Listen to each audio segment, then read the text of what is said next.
형님들, 혹시 최근에 노량진 가본 적 있어? 예전엔 거기가 어떤 곳이었어?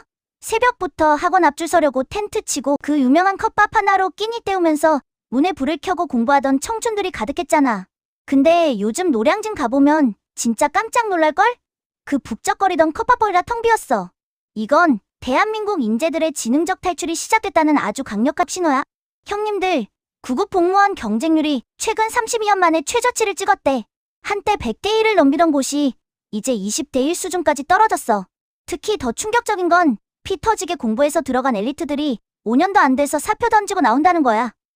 공무원연금공단 자료를 보니까 5년 미만 재직 공무원 퇴직자 수가 2019년 6,663명에서 2023년에는 13,000명을 넘었어. 4년 만에 딱 2배가 된 거지. 왜 똑똑한 애들이 이 철밥통을 스스로 깨부수고 나갈까? 돈독이가 그 이유를 아주 날카롭게 분석해줄게.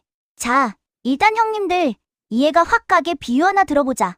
형님들이 최신형 수백만 원짜리 초고성능 컴퓨터를 샀어.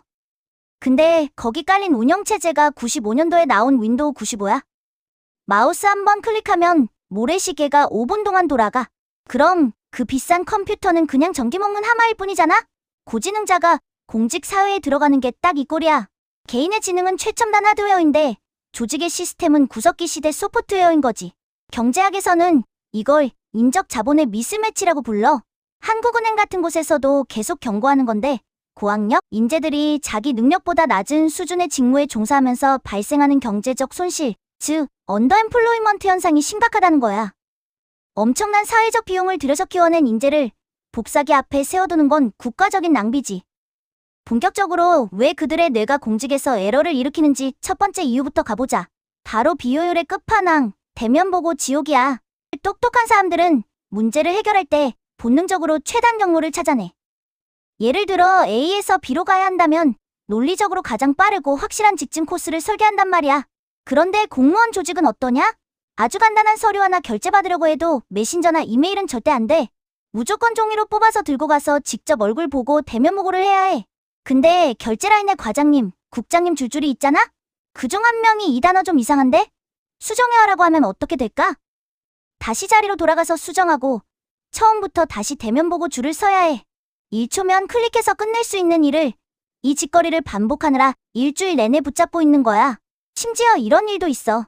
사람이 24시간 꼭 청사 건물을 지키고 있어야 한다는 수십 년 된 원칙을 지금까지도 고수하고 있어. 화재 탐지기 설치하고 CCTV 달고 전문 보안 업체 시스템 쓰면 훨씬 정확하고 안전하잖아?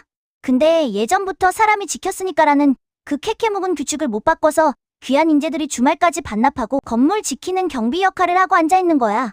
이런 건 정말 단적인 예고, 이런 식으로 과거의 구태의연한 문화를 답습하는 게 너무 많아. 여기에 하나 더, 고지능자들을 진짜 미치게 만드는 게 바로 의전이야. 업무 성과나 본질적인 정책 고민보다 윗사람 모시는 형식적인 관리에 목숨을 걸거든? 상사가 식당 갈 때 누가 문을 열어야 하는지, 회의 때 의자 배치는 어떻게 해야 하는지, 심지어 보고서 폰트 크기나 여백이 상사 취향에 맞는지 같은 업무 본질과 상관없는 형식에 온 신경을 다 써야 해. 지능이 높은 사람일수록 내가 이런 거 하려고 고생해서 공부했나? 라는 근본적인 회의감이 들 수밖에 없지. 논리적으로 사고하는 고지능자들 눈에는 이게 얼마나 미친 짓으로 보이겠어? 이런 비논리적인 비유를 무조건 참고 견디는 사람만 살아남을 수 있는 구도니까 뇌 회전 빠른 친구들은 여기서부터 현타가 오는 거지. 두 번째 이유는 진짜 심각해. 경제학의 기본을 정면으로 거스르는 인센티브 구조의 왜곡이야. 형님들, 자본주의가 왜 돌아가? 내가 남보다 더 잘하고 더 많이 생산하면 그만큼 더 가져가는 맛이 있어야 하잖아. 조직 행동론에는 선거에 대한 처벌이라는 용어가 있어. 이게 뭐냐면 일을 너무 잘해서 남들 3일 걸릴 일을 오전 내에 끝내버리면 보상을 주는 게 아니라 오, 너희 잘하네?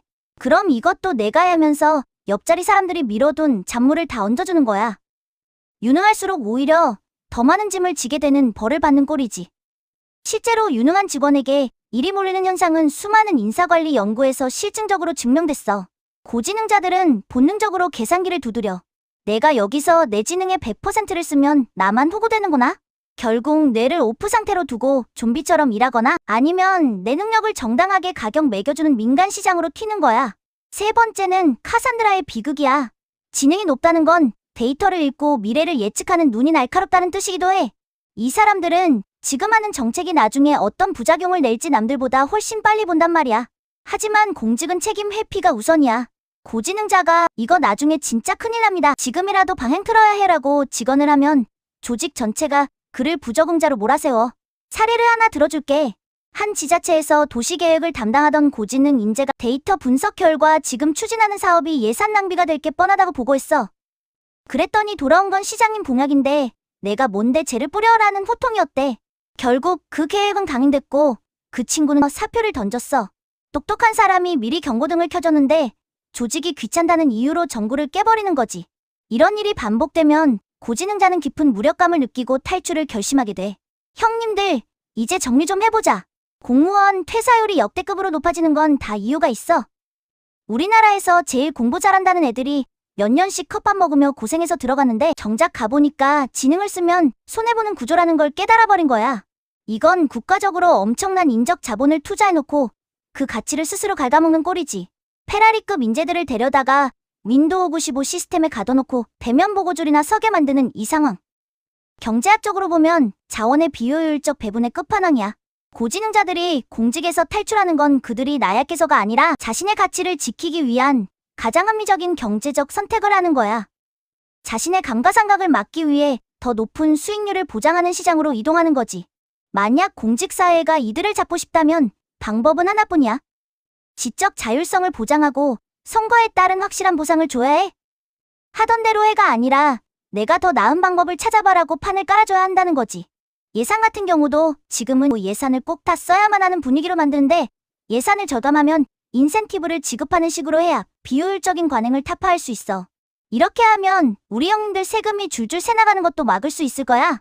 안 그러면 앞으로 국가의 중요한 정책을 결정하는 자리에는 생각하기를 포기하고 줄 서기에만 능한 사람들만 남게 될 거야. 그 피해는 결국 세금 내는 우리 형님들이 다 뒤집어 쓰게 되는 거고. 형님들 중에 혹시 지금 조직에서 나는 왜 이렇게 겉돌지 라고 고민하는 형님 있어? 걱정하지 마. 형님이 이상한 게 아니라 형님의 초고성능 하드웨어가 낡은 시스템이랑 충돌하고 있는 것뿐이니까 형님의 가치를 알아주는 시장은 분명히 있어. 이 내용이 공감됐다면 구독, 좋아요, 알림 설정까지 팍팍 눌러줘. 그럼 형님들, 안녕!